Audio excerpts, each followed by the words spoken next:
The restaurant buzzed with the hum of quiet conversations, the clinking of wine glasses, and the faint aroma of seared steak mingling with garlic butter. It wasn't just any Friday night in Manhattan, it was one of those evenings when the city seemed to vibrate with restless energy. The private dining hall of the Iron Oak, a high-end restaurant where Fortune 500 deals were signed and corporate leaders flaunted their power, glowed with soft golden lights. At the head table sat Evelyn Clark, a sharp-witted CEO known for turning struggling companies into global empires. Tonight, though, she wasn't the one drawing attention, because across the room, 12 massive men, broad-shouldered, tattooed, and unmistakably military, walked in together. Their presence made the air heavier, like a storm rolling into an open field. They didn't laugh, they didn't talk loudly, they moved like a unit, scanning the room with eyes that had clearly seen too much of the world. Within seconds, the chatter softened, heads turned, people instinctively straightened in their seats. Evelyn tried to ignore it. But when the 12 men closed in around her table, she realized this wasn't just coincidence. The hook. Just a few tables away sat Daniel Hayes, a single dad in his late 30s. His clothes weren't expensive, just a simple button-up shirt with rolled sleeves and jeans. He was there with his 10-year-old daughter, Lily, celebrating her straight-A report card with a rare dinner out. Daniel wasn't flashy, he wasn't rich, he wasn't anyone most people in that room would notice, but when the 12 ex-Marines surrounded Evelyn's table, he sat straighter, his eyes narrowed, and not with fear, but with the calm focus of someone who had been in worse situations. Because Daniel Hayes wasn't just a single dad, he was a veteran. And the tattoo hidden beneath his sleeve wasn't just ink, it was a story etched into his skin, one that every Marine in the room would recognize. The tension built. The tallest Marine leaned toward Evelyn, his voice low but sharp. "Ms. Clark," he said, "you don't remember us, do you?" Her fork froze halfway to her mouth. She glanced at her bodyguards, but even they seemed rattled by the precision of these men. Daniel's daughter tugged his arm. "Daddy, broken bar, what's happening?" He gave her a soft smile. "It's okay, sweetheart. Just stay quiet for now." He turned his eyes back to the Marines. His heart beat faster, not from fear, but from recognition. He knew that stance, that tone, that simmering rage barely kept under control. These weren't just any veterans. They were men with a grievance, and that made them unpredictable.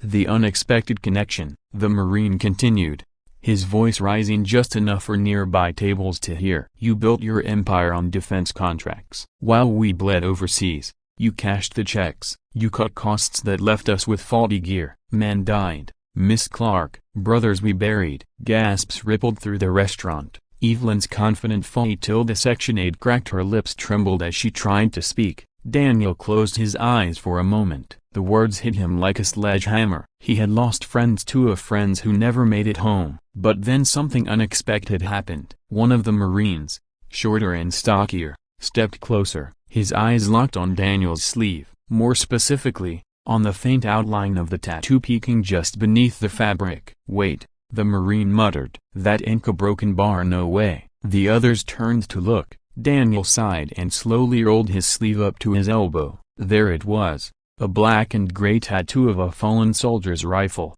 helmet, and boots of the battlefield cross. But wrapped around it was something rarer, a unit insignia from a joint Marine Army operation so classified that only those who were there would know. The room went dead silent. The shift in power. One by one, the Marines' expressions changed. The anger in their eyes softened into shock, then into something else entirely. "Respect." "Holy hell," one whispered. "You were there." Daniel nodded once. "Yeah, I was there." Evelyn blinked, confused. "What does this mean? Who is he?" The tallest Marine stepped back, his jaw tight. "He's one of us. Not just a vet, a broken bar, a survivor. If he carries that ink, he's earned more than most of us ever could." Lily looked up at her father, eyes wide. "Daddy, a broken bar, they know you?" Daniel gave her hand a gentle squeeze. "Something like that." For the first time all night, the Marines weren't surrounding Evelyn, they were circling Danielle, not with hostility, but with reverence. The emotional climax. Daniel stood, pulling his daughter gently to her feet beside him. His voice was steady, carrying through the tense room. "Listen," he said, looking at the 12 men. "I know you're angry, You have every right to be. We all lost people because of politics and greed. But Thesa, he gestured around at the frightened diners, and this isn't how we honor them. Scaring families in a restaurant won't bring our brothers back. One Marine clenched his fists. Then what do we do, huh? Just let her walk? Let her forget what she cost us? Daniel stepped closer, lowering his voice but making sure everyone could hear. You make her remember not with fear, but with accountability.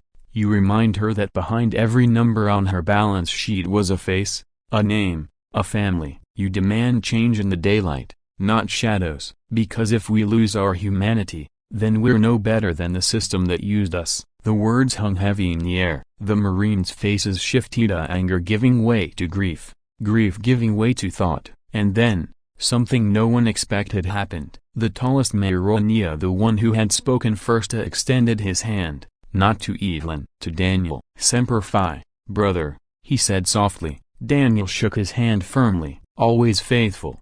The resolution. The Marines backed away, no longer surrounding Evelyn but standing in a loose circle, quieter now, more reflective. Evelyn herself looked shaken, but not just from fear. Her eyes glistened as she whispered, "A broken bar, I didn't realize. I never saw it like that." Daniel met her gaze. "Now you do. Don't waste the chance to make it right." For a long moment, she nodded slowly, almost like a student receiving a lesson she hadn't expected. The Marines filed out, one by one, with respectful nods toward Daniel. The storm had passed. Lily tugged her dad's hand again. "Daddy, a broken bar, you were really brave." He crouched down to her level, brushing a strand of hair from her face. "Bravery isn't about fighting, sweetheart. It's about knowing when not to." The uplifting ending. Word of the strange encounter spread far beyond that restaurant. A week later, Evelyn Clark announced a new initiative, a foundation dedicated to supporting veterans and their families, funded with a portion of her company's profits. The Marines who had confronted her, they became some of its first advisors. And Daniel, he went back to his quiet life, raising Lily, never once boasting about what he'd done that night. But his daughter carried the lesson with her forever that sometimes the strongest thing a person can do isn't raising a fist, but raising hope.